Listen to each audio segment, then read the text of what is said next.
Voice of Tamil 24. Parthiban நடித்து இயக்கிய teens திரைப்படம் நாளை வெளியாக இருக்கும் நிலையில் கடந்த 2 நாட்களுக்கு முன் பார்த்திபன் இந்த படத்தின் டிக்கெட் விலை 100 ரூபாய்தான் என்று கூறியிருந்தார். இதனையடுத்து ரசிகர்கள் மகிழ்ச்சி அடைந்தனர். இதனால் இந்த படத்திற்கு வரும் ஆடியன்ஸ் எண்ணிக்கை அதிகரிக்க வாய்ப்பு இருப்பதாகவும் கூறப்பட்டது.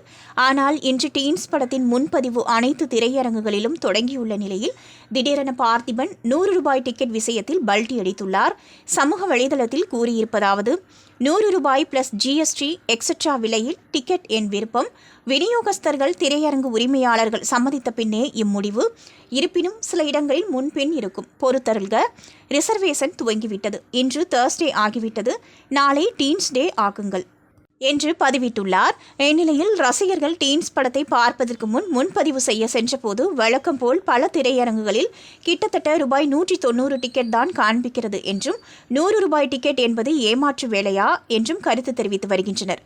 ஒரு சில திரையரங்குகளில் மட்டுமே 100 ரூபாய் மற்றும் GST என்று இருக்கிறது என்றும் பார்த்திபன் இப்படி செய்வார் என்று எதிர்பார்க்கவில்லை என்றும் கூறி வருகின்றனர்.